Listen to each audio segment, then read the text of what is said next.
তিনিবাৰ, চাৰিবাৰ, দুবাৰ, এবাৰো নহয়।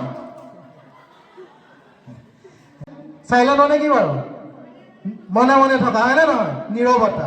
আমি তিনিটা সময়ত নীৰৱতা অৱলম্বন কৰিব লাগে বা মনে মনে থাকিব লাগে। এক নম্বৰ কেতিয়া বাৰু? যেতিয়া বহুত খং উঠে। কথা। দ্বিতীয় কথা, যেতিয়া তুমি কৈ থকা কথাটো আনে শুনিব নিবিচাৰে, অৰ্থাৎ তোমাৰ কথাটো ভেলু নিদিয়ে, কোনো গুৰুত্ব নিদিয়ে, তেতিয়া মনে মনে থকাই ভাল। তৃতীয়তে, আমি তেতিয়া মনে মনে থাকিব লাগে যেতিয়া আমি কিবা এটা শুনিম। কোনোবাই কিবা ক'ব, আমি যেতিয়া শুনিবলৈ সাজু হৈ থাকোঁ, তেতিয়াই মনে মনে থাকিব লাগে। থমাছ আলভা এডিছনৰ নাম শুনিছা?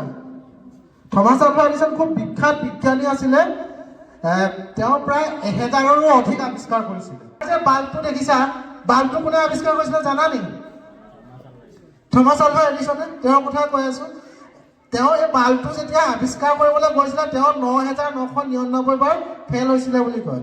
10,000 বাৰত তেওঁ পাছ কৰিছিলে, মানে বনাব পাৰিছিলে। আৰু মই 9999 বাৰ ফেইল কৰা নাই, মই 9999 বাৰ এইটো কথা গম পাইছোঁ কেনেকৈ সজালে বাল্ব এটা নবনে, আৰু তাৰপিছত মই 5 বাৰ বনাব পাৰিছোঁ 10,000 বাৰ। আমাৰ ইমোশ্যনটো, আমাৰ আৱেগটো আজিকালি একেবাৰে কমি গৈছে। কেনেকৈ জানা? অভিভাৱকসকলক সেই কথাটো ক'ব বিচাৰোঁ। যেতিয়া আপোনালোকে এতিয়া চাব, আপোনালোকৰ ল'ৰা ছোৱালী কি হয়, আমি যেতিয়া সৰু হৈ আছিলোঁ, আপোনালোক যেতিয়া সৰু হৈ আছিলে তেতিয়া কি হয়? আমি বজাৰলৈ তেনেকৈ যোৱা নহয় কাপোৰ কানি আনিবলৈ, দেউতাই যি আনি দিয়ে তাতে আমি খুচ। বছৰটোত আমাৰ সাধাৰণতে পূজা আৰু বিহুতে আমি নতুন কাপোৰ পাওঁ। কিন্তু আজিকালি আমি নিজৰ ল'ৰা ছোৱালীক দোকানলৈ লৈ যাওঁ, তাক পচন্দ কৰিব দিওঁ। সি নিজৰ পচন্দৰ বস্তুটোৱে কিনে। এতিয়া তোমালোকে নিজৰ পচন্দৰ বস্তুটোৱে কিনা, হয়নে নহয়? গতিকে আমাৰ যদি পচন্দৰ বস্তুটো নাপাওঁ, মাটিত বাগৰি মেলি হ'লেও আমাক বস্তুটো দৰকাৰ হ'বই, নহ'লে কান্দি কান্দি ভাত পানী নাখায়, কিবা মুঠতে কিবা নহয় কিবা কৰিব। আমাৰ আগতে আমি যেতিয়া চিনেমা চাওঁ, তেতিয়া কি হয়? আমাৰ এখন চিনেমা 4 ঘণ্টামান চলে, মাজতে এডভাৰটাইজ দিয়ে, 10-15 মিনিট দিয়ে, হয়নে নহয়? আমি চিনেমাখন চাবলৈ ৰৈ থাকোঁ, এডভাৰটাইজো চাওঁ। চোৱা, তোমালোকৰ ইয়াত থকা 100 জনৰ ভিতৰত তোমালোক 20 জন মঞ্চত উঠিছে, 80 জন হাৰি গৈছে, 20 জন তোমালোক অলৰেডি জিকি চাই। গম পাইছানে? চাৰ্লি চেপলিনৰ কাহিনীটো কেনেকুৱা? চাৰ্লি চেপলিন এবাৰ তেতিয়া জীয়াই থাকোঁতে জীৱন্ত কিংবদন্তি আছিলে চাৰ্লি চেপলিন। গোটেই ঠাইৰ মানুহে চাৰ্লি চেপলিনক জানিছিল। তেতিয়া এবাৰ তেতিয়া চাৰ্লি চেপলিনৰ অভিনয় প্ৰতিযোগিতা অনুষ্ঠিত হয়। এবাৰ চাৰ্লি চেপলিন এফালে ফুৰিব গৈছিলে, দেখিলে যে তাত চাৰ্লি চেপলিনৰ অভিনয় প্ৰতিযোগিতা হৈছে। ভাবিলে, ইয়াতো মোৰে অভিনয় প্ৰতিযোগিতা হৈছে, ময়ো পাৰ্টিচিপেট কৰিলোঁ। আকৌ চিনি পোৱা নাই চাৰ্লি চেপলিনৰ এই ড্ৰেছযোৰ, বিখ্যাত ড্ৰেছযোৰ, যিবিলাক আজিকালি মাইক কৰোঁতে আমাৰ ব্যৱহাৰ কৰা হয়। সেইটো চাৰ্লি চেপলিনৰ পৰা অনুপ্ৰাণিত তোমালোকে জানাই, হয়নে নহয়? তেতিয়া লাষ্টত পুৰস্কাৰ ঘোষণা কৰিব সময় হ'ল। কোনে ফাৰ্ষ্ট প্ৰাইজ পাব লাগিছিলে? চাৰ্লি চেপলিনে পাব লাগিছিলে। চাৰ্লি চেপলিনে পুৰস্কাৰ নাপালে। চাৰ্লি চেপলিনৰ স্থান 20 বুলি কয়, বহুতে 100 নম্বৰত বুলি কয়, বহুতে 20 নম্বৰত বুলি কয়, আৰু বহুতে 5 নম্বৰত বুলি কয়। মুঠতে ফাৰ্ষ্ট, ছেকেণ্ড, থাৰ্ড চাৰ্লি চেপলিনে নাপালে।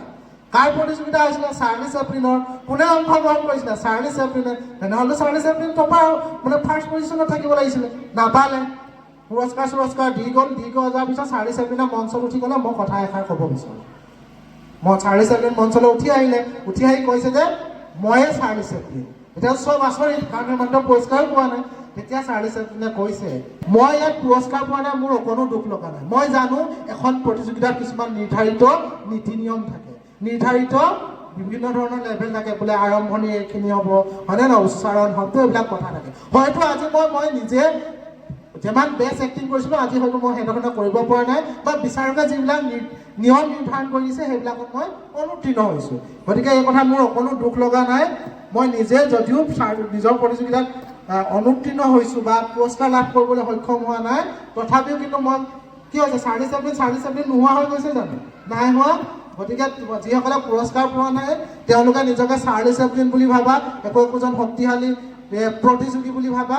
তোমালোকে এইবাৰ সফল হোৱা নাই, অহাবাৰ সফল হ'বা, অহাবাৰ নহ'লে 5 বাৰ হ'বা। কিন্তু মই কৈছোঁ ন, একাগ্ৰতাটো থাকিবই লাগিব, নহ'লে আমি আজি বাল্বৰ পোহৰত থাকিব নোৱাৰিলেহেঁতেন, যদিহে থমাছ আলভা এডিছনে সেই 9999 বাৰ, মানে এবাৰ আমিতো 2-3 বাৰতে কি ভাৱ কৰিলোঁ, আঁতৰি যোৱা নোৱাৰোঁ। কিন্তু সেই যদি এডিছনৰ তেনেকুৱা কৰিলে